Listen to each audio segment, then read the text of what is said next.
Okay, welcome friends. Good morning everyone. આજના આ ફરીથી ઓનલાઈન સેશનમાં આપ સૌનું સ્વાગત છે. આપણો આજે ચોથું સેશન છે ઇંગ્લિશનું.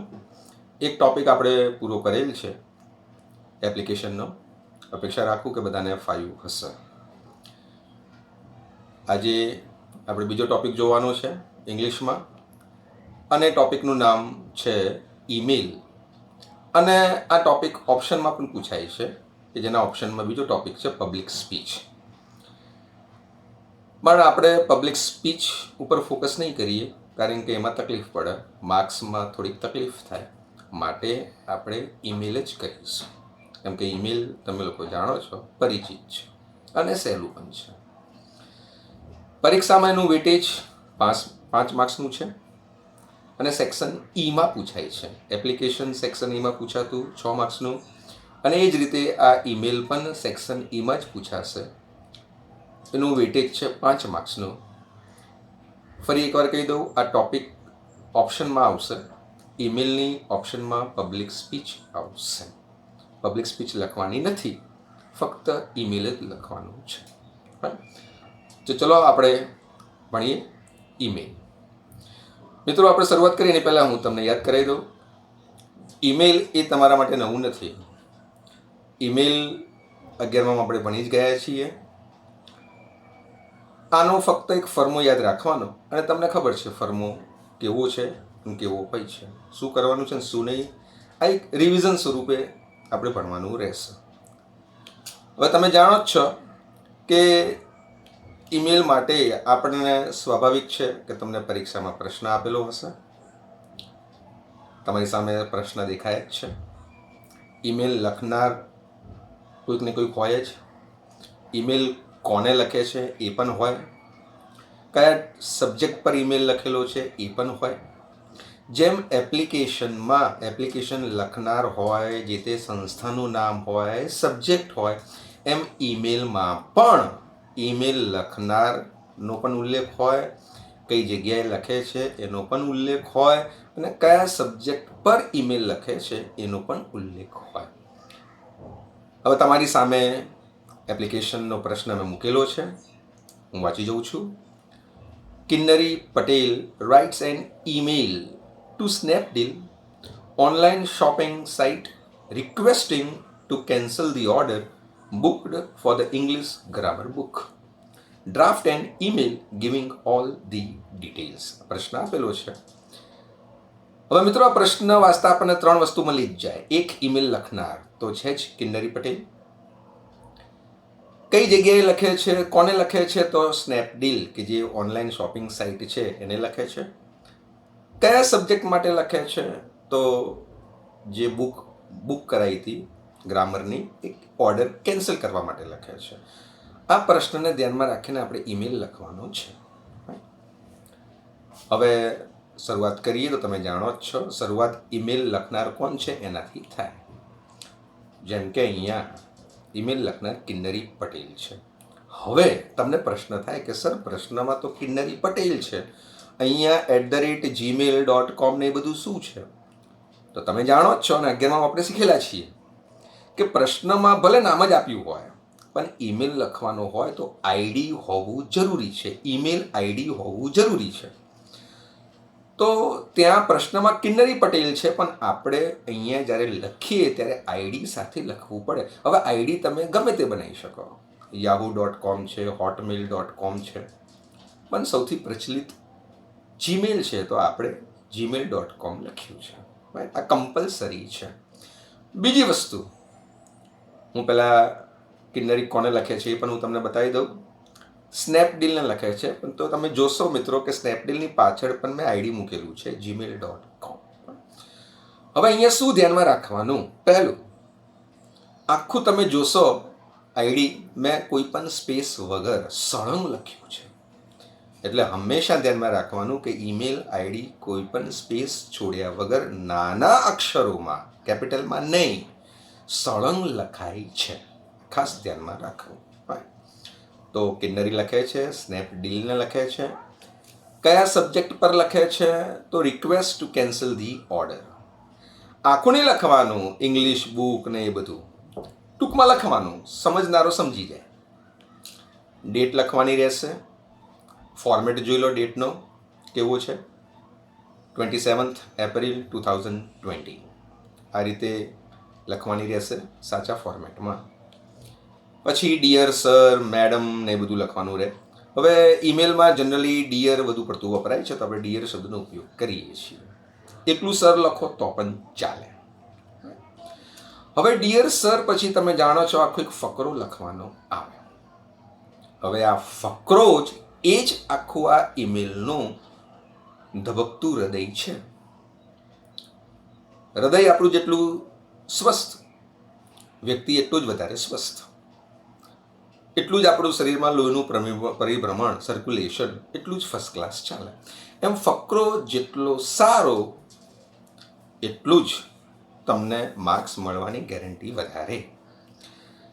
આ ફ્રોમ ને ટુ ને એ તો બધાને આવડે, પણ એવરેજ વિદ્યાર્થી અને હોશિયાર વિદ્યાર્થીમાં ફરક આ ફકરામાં દેખાઈ આવે. અને આ ફકરો ગોખવાનો નથી. જે પણ વિષય વસ્તુ છે એના આધારે તમારે ફકરો જાતે લખવાનો આવશે. લખી શક્યા તો ઠીક, નહીં તો તમે જેવો લખ્યો હશે એ પ્રમાણે માર્ક્સ મળે. હવે આજના આ ઈમેલ માટે તો હું લખું છું, મેં લખેલો પણ છે. કેવો છે એ આપણે જોઈએ. જેમ કે આ આખો ફકરો છે,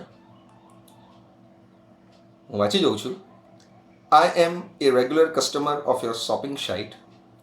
Last week I had ordered an English grammar book of 12th standard on your site for the price of ₹250.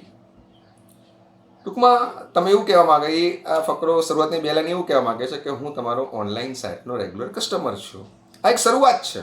Directly ગાળો ના અપાય, ડાયરેક્ટલી એવું ના કહેવાય કે ડિયર સર, જે ઓર્ડર આપ્યો તો એ ઓર્ડર કેન્સલ કરી દો, એવું ના કહેવાય. આપણે કોઈ પત્ર લખીએ તો આપણે જનરલી એવું કહેતા હોઈએ કે કેમ છો પપ્પા મમ્મી, કેમ છો કાકા, કેમ દાદા. પહેલાં એક ફોર્માલિટી બતાવવી પડે અને પછી જે કહેવું એ કહેવાય. એમ અહીંયા શરૂઆતની એકાદ બે લાઈનમાં તમારે ફોર્માલિટી બતાવવી પડે. એ શરૂઆતની બે લાઈનમાં ફોર્માલિટી છે. તમે ચોપડી બુક કરાવી હતી, એ બુક કરેલું છે, એ વાક્ય છે.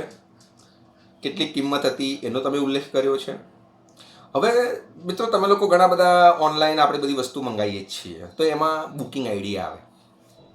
તમે જો ઓનલાઈન પેમેન્ટ કર્યું હોય તો એની પેમેન્ટ રિસિપ્ટ નંબર આવે, બુકિંગ આઈડી નંબર આવે. આ બધું તમારે કહેવું પડે. તો અહીંયા તમે જોશો, તમે લખેલું જ છે, ધ બુકિંગ આઈડી ઇઝ 1 2 3 4 5. હવે આપણે ઓર્ડર કેન્સલ કરાવીએ છીએ તો તમારે કારણ તો આપવું પડે કે કેમ કેન્સલ કરાવો છો. તો મેં કારણ લખેલું છે એક વાક્યમાં. But as I have received the same book from the local shopkeeper. પણ મેં જે ચોપડી ઓર્ડર કરી હતી એ ચોપડી મને સ્થાનિક દુકાનદાર પાસેથી મળી ગઈ છે, માટે હવે મને એની જરૂર નથી. I have no need of the same now. માટે હું ઓર્ડર કેન્સલ કરું છું. મારી વિનંતી છે કે ઓર્ડર કેન્સલ કરી દો. The payment was to be done cash on delivery, so no question of refund. Online payment નહોતું કર્યું. તમે જાણો છો કેશ ઓન ડિલિવરીની એમ કે ઓપ્શન હોય તો એ વસ્તુ મળે અને સામે કેશ આપવાના. પણ ઓર્ડર જ કેન્સલ કરાવીએ છીએ તો પછી રૂપિયાનું રિફંડ આપવાનો કોઈ પ્રશ્ન રહેતો નથી. એ તમારે લખવું પડે. આઈ રિગ્રેટ ફોર ધ ઇનકન્વિનિયન્સ. ઇનકન્વિનિયન્સનો અર્થ થાય અગવડતા. તમને જે અગવડતા પડી તે બદલ આઈ રિગ્રેટ, હું માફી માગું છું, મને ક્ષમા કરજો. આ આખો ફકરો આ વિષય વસ્તુના આધારે લખ્યો છે. હવે ફકરો, આ ઈમેલ એ કોઈ નિબંધ નથી. આ નિબંધ એ કોઈ રિપોર્ટ રાઇટિંગ નથી કે 1.5 પત્તું કે 2 પત્તા ભરવા પડે. હંમેશા ઈમેલ શોર્ટ એન્ડ સ્વીટ લખવાનો હોય. ક્વોન્ટિટી મહત્વની નથી, ક્વોલિટી મહત્વની છે. જો તમારામાં એ આવડત હોય કે જો 5 લીટીમાં તમારે જે કહેવું છે એ કહી શકવાની તમારામાં આવડત હોય તો 5 લીટી પણ ઇનફ છે. અહીંયા ઓછા વાક્યોમાં બધું જ કહી દેવાની આવડત જેનામાં હોય એ ઈમેલનો ફકરો સારો લખી શકે. હવે આ ફકરો તમારે વિષય વસ્તુ પ્રમાણે લખવાનો આવશે. હવે આ જ ટોપિક પરીક્ષામાં પૂછાશે તો પૂછાય પણ ખરો, ના પૂછાય. હવે તમે ગોખીને કેટલા ગોખશો?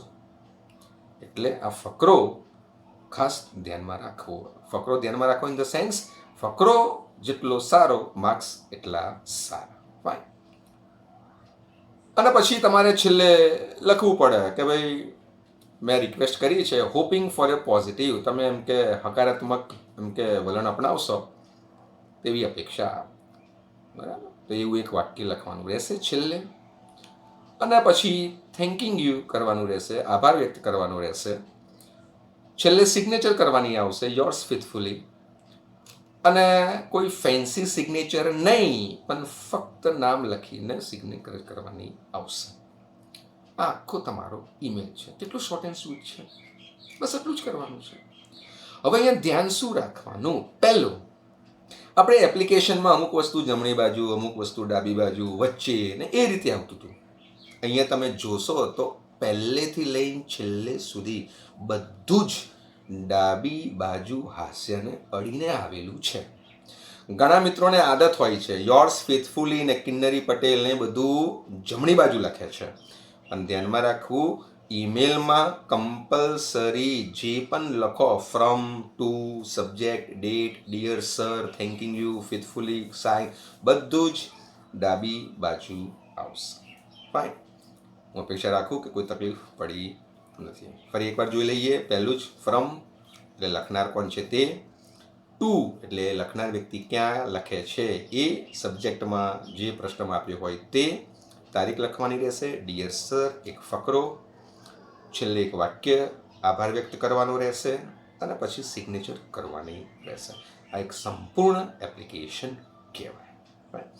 હવે મિત્રો, બોર્ડનું માર્કિંગ કંઈક આ પ્રકારનું છે. જેમ 5 માર્ક્સનો આ ટોપિક છે, તો એ ખાસ ધ્યાનમાં રાખવું કે આ 5 માર્ક્સ વેચાયેલા છે. આ 5 માર્ક્સ વેચાયેલા છે. જેમ કે શરૂઆતનું તમે કંઈક લખો તો ડિયર સર સુધી તમે કંઈક લખો તો 2 માર્ક્સ મળે છે. અને પછી ફકરો અને છેક સિગ્નેચર સુધી તમે લખો તો કંઈક 3 માર્ક્સ મળે છે. એટલે 3 ને 2 5 માર્ક્સ આ રીતે વેચાયેલા છે. એટલે 0 આવવાનો તો પ્રશ્ન છે જ નહીં, કેમ કે ડિયર સર સુધી તો બધાને આવડે. પણ સહેલો છે, ફાયદા એવું છે, 11માં શીખેલા જ છો તમે, અને ઘણા મિત્રો પરીક્ષામાં તમે પૂછાયેલો છે, ઘણા મિત્રોએ લખેલું પણ છે. હવે આમાં ટોપિક કયા અલગ અલગ પૂછાઈ શકે? જેમ કે પરીક્ષાની અંદર તમને રિક્વેસ્ટ ઈમેલ પૂછી શકાય, કમ્પ્લેન ઈમેલ અને ઇન્ક્વાયરી ઈમેલ. રિક્વેસ્ટ એટલે કોઈ પણ વસ્તુની રિક્વેસ્ટ કરતા, હમણાં જ આપણે નમૂનો જોયો.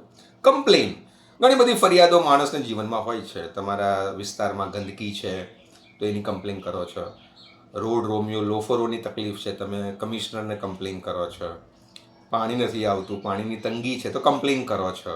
તો એ બધા કમ્પ્લેન ઈમેલમાં આવે. ઇન્ક્વાયરી, તમારે ક્યાંક ફરવા જવું છે તો તમે ઇન્ક્વાયરી કરો છો, પૂછપરછ કરો છો કે જગ્યા કેવી છે, કેવી રીતે જવાય, ક્યારે જવાય, વગેરે વગેરે. એ જ રીતે પર્સનલ ઈમેલ્સ પણ આવે. પર્સનલ એટલે તમે કોઈ ભાઈબંધોને, મિત્રોને કે ફેમિલીને, સગા સંબંધીને તમે જે ઈમેલ લખો એ. બરાબર? તમે તમારા મિત્રને લખો છો ઓલ ધી બેસ્ટ, પરીક્ષા માટે વિશ કરતો ઈમેલ લખો. ફેમિલીને લખો છો કે મારે ટૂરમાં જવું છે તો એમ કે 500 રૂપિયા મોકલાવજો, એવું તમે ફેમિલી. તો આ રીતે પર્સનલ ઈમેલ પણ આવી શકે. અને છેલ્લે ગ્રાન્ટિંગ પરમિશન ફોર વિઝિટ.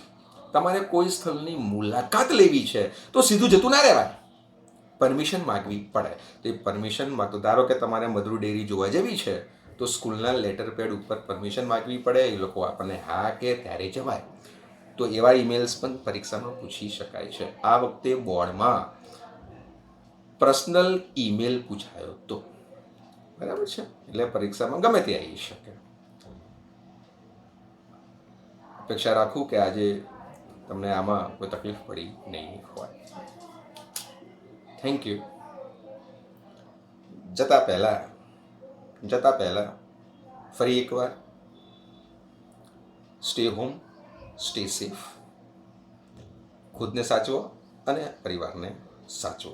કોઈ તકલીફ હોય તો આપેલ નંબર ઉપર મને વ્યક્તિગત મેસેજ કરી શકો અને પોતાના પ્રશ્નોનું નિવારણ લાવી શકો.